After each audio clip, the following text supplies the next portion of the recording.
And here's an update on US-Iran tensions. Top Trump government officials briefed divided Congress lawmakers on escalating tensions with Iran. The delegation was led by US Secretary of State Mike Pompeo, Acting Defense Secretary Patrick Shanahan, and Chairman of the Joint Chiefs of Staff, General Joseph Dunford, along with members of the intelligence community who briefed US representatives list.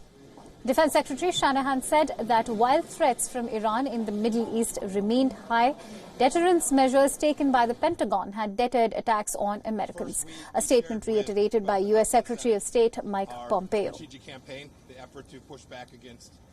Intelligence is borne out in attacks, and I would say it's also deterred attacks. We have deterred attacks based on our reposturing of assets, deterred attacks against American forces. Our biggest focus at this point is to prevent Iranian miscalculation. We do not want the situation to escalate. This is about deterrence, not about war. We're not about going to war. This is about continuing to protect our interests in the Middle East and conducting the missions that we are there to perform. I've got a couple quick points about the conversations we had with the House and the Senate today, and then I'll turn it over to Pat. First, we shared with both the House and the Senate our strategic campaign, the effort to push back against Iran's malign activity, 40 years of terrorist activity. And so we talked to them about that. We tried to place the recent intelligence in context of that 40 years of history, and we walked through our efforts and our ultimate objective over the past days, which has been to deter Iran. However, Democratic Senator Bernie Sanders implied that the officials had not told the truth, comparing it with the Vietnam War.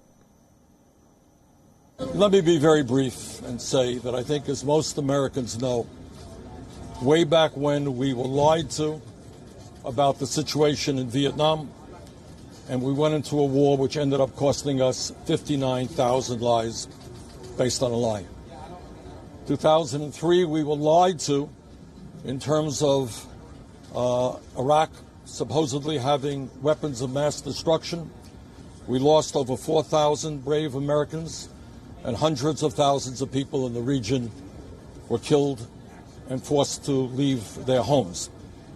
I believe that a war with Iran would be an absolute disaster, far worse than the war with Iraq, and I hope the American people tell this administration that we will not go to war in Iran. Remember, the U.S. military has deployed a carrier strike group, bombers and Patriot missiles to the Middle East in response to what Washington said were troubling indications of a possible preparation for an attack by Iran.